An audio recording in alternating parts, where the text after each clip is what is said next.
Hey guys, what's up? This is your queen, your queenster.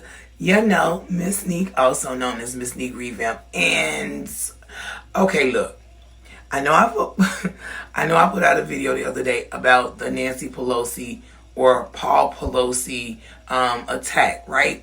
Because something just don't smell right to me. And I'm sorry, y'all, but as the days have come and gone and more things have been released about this actual attack, you guys, it still ain't passing the sniff test for me. Okay, so I'm gonna go ahead and just play y'all some snippets of the press release that the sheriff or chief put out, and then I'm gonna come back. Okay, pay attention. My name is Chief Bill Scott with the San Francisco Police Department. At approximately 2:27 this morning, San Francisco police officers were dispatched to the residence of Speaker Nancy Pelosi regarding an A-priority well-being check. When the officers arrived on scene, they encountered an adult male and Mr. Pelosi's husband, Paul. Our officers observed Mr. Pelosi and the suspect both holding a hammer. The suspect pulled the hammer away from Mr. Pelosi and violently assaulted him with it. Our officers immediately tackled the suspect, disarmed him, took him into custody, requested emergency backup, and rendered medical aid. Y'all literally just heard this man say that they were called to the Pelosi establishment, okay, or home, and upon arrival, both Mr. Pelosi and this assailant were holding hammers. I don't know about you, but what the hell was Paul doing with a hammer at 2 in the morning? I mean, was that just sitting on his nightstand? Is that what he keeps in his Okay, y'all, I'm not gonna go there. But y'all also, more importantly, know you heard it. You heard it because I heard it. And I almost played it back for y'all twice, but I know y'all don't be liking when I do that. But y'all heard him say that, okay? They saw both Paul and this assailant with hammers. They saw the assailant take the hammer from Paul and then begin to attack Paul. What you heard this chief say next was that the officers immediately sprung into action, but they didn't shoot him. They did not tase him. And guess what? He had a weapon. So they would have been justified in doing those things, okay? They didn't do any of those things. They stood there and watched Paul get hit with a damn hammer. So while there's a lot of things wrong with this story, in my opinion, that is from off the cuff.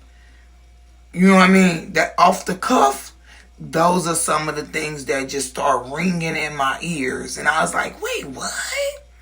The motive for this attack is still being determined. Mr. DePepe will be booked at the San Francisco County Jail on the following charges: attempted homicide, assault with a deadly weapon, elder abuse, burglary, and several other additional felonies. Before I go any further, I'd like to thank the responding officers for their swift action this morning. Those San Francisco police officers are Officer Colby Wilmus, Officer Kyle Cagney, and Sergeant Edmund Hoang.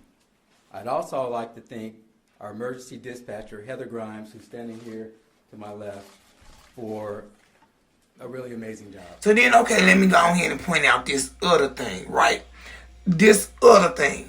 Now, I know that when police officers are considered, have done something heroic, which I'm trying to figure out what was the heroic act, but I mean, whatever. So, I know that sometimes, a lot of times we don't never know who those officers are, but this chief went out of his way to identify those officers, okay? Not only did that chief go out of his way to identify those officers, this chief, he's so generous. He also went the extra step and decided to not only identify the 911 operator, but to have her standing there present for this press release. Now, I don't know about y'all, and y'all know I cover this. I can't make this shit up quite often. I have never seen it where the 911 operator was brought in. I mean, this early. You know, usually the family requests to meet, you know what I'm saying, said person. Other than that, you never know who the fuck the 911 operator is. Unless, you know what I'm saying, something, I don't know, y'all. I could be tripping. You tell me what you think, but don't worry, because guess what? I got a little more. Hold on. We got some more. Broke into the home owned by Nancy and Paul Pelosi. A source briefed on the investigation says he shouted, "Where is Nancy? Where is Nancy?" With the Speaker of the House in Washington, D.C., her husband Paul, home alone, was severely beaten. A Pelosi family member tells NBC News the suspect tried to tie Paul Pelosi up. He was hit in the head several times with a hammer, and it was Paul Pelosi who called 911. Paul called the police? Paul, are you part superhero? Because by this alone, okay, you fought off an ability to be tied up. You were able to call 911 yourself. When the police arrived, you had a hammer along with the assailant. Like, where you get your hammer from? But yet you were still attacked. Okay. He was hit in the head several times. And the police let that shit happen. They witnessed it. So, okay. Okay, y'all, I'm not done. There's so much more. The intruder telling police as they arrived, "We are waiting for Nancy." Our officers observed Mr. Pelosi and the suspect both holding a hammer. The suspect pulled the hammer away from Mr. Pelosi and violently assaulted him with it. The 82-year-old, married to the Speaker for 59 years, rushed to a nearby hospital and underwent emergency surgery after the savage attack at 2:27 a.m. We do know this was intentional. It is not random. We know that. Breaking into the couple's Tony Hillside home, their glass door shattered, police say David DePepe has been booked on several felonies, including attempted homicide. Paul Pelosi arrived at Zuckerberg San Francisco General, where he's suffering from blunt force trauma. Then let's go ahead and start talking about this alleged way that the assailant got in. In this multi-million-dollar community, the Pelosi's ain't got no damn security system. I mean, a spokesperson for the Speaker of the House says Mr. Pelosi underwent successful surgery to repair a skull fracture and serious injuries to his right arm and hands. His doctors expect a full recovery. Now again, I'm very happy that Paul is going to make a full recovery. Very happy that he's going to make a full recovery. But in my opinion, Paul could have avoided being attacked altogether. I mean, shit, he called 911 himself. He was able to not get tied up. Hell, the police got there in enough time to actually intervene and stop the attack, yet they didn't. Okay. The FBI, SFPD, and Capitol Police investigating, Nancy Pelosi has been the target of credible threats before. The Speaker has a protective security detail. Her husband does not. When Speaker Pelosi is home here in San Francisco, residents say the area is crawling with security. Now, they just said that Nancy has had credible, okay? Because this how Nancy roll. Nancy rolling deep, baby, okay? But then they gonna leave Paul out here in these streets by his damn self? I mean, no security system, no detail, no nothing. Okay, and then y'all, come on now. What about this makes sense? If you sit here and say that over the years there has been credible threats against Nancy Pelosi's life. So if there has been credible, valid attacks or threats on her life, why the hell would y'all ever leave Paul unattended? Because you know how the mob work, right? Like if they can't get you, they get your family, right?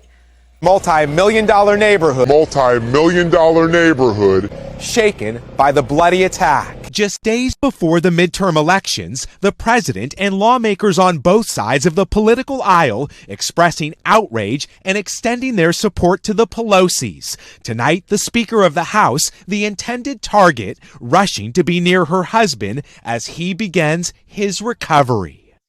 And Miguel, as the Speaker's office says, Mr. Pelosi is in fact recovering tonight. What else do we know about the suspect?